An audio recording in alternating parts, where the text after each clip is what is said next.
Welcome to Father Al's favorite story number 9.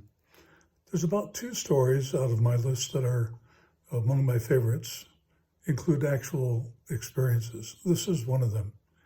Many of the parishioners at St. Thomas know that I'm a late vocation priest, having been ordained at the age of 62 after the death of my wife.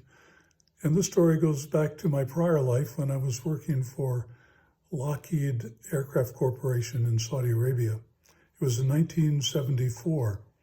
I was the head of administration and human resources. We had about 800 employees scattered over 7 remote locations in the Kingdom of Saudi Arabia.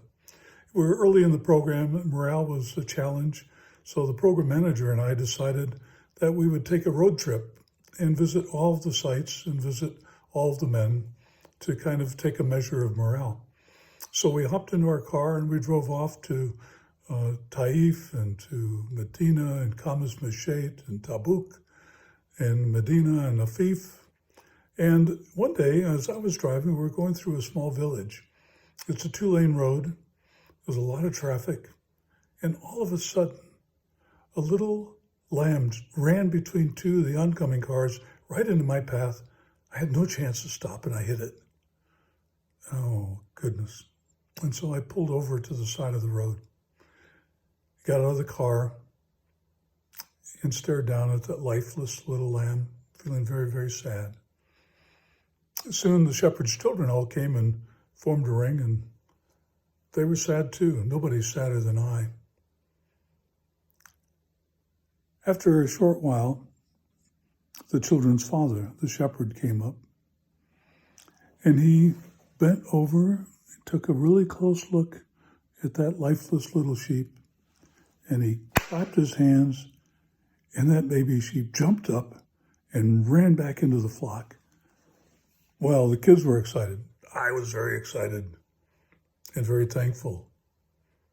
His shepherd knew his sheep. About that time, a Saudi policeman came up to me and pointed at my car and motioned that I should leave. I was very happy to do so.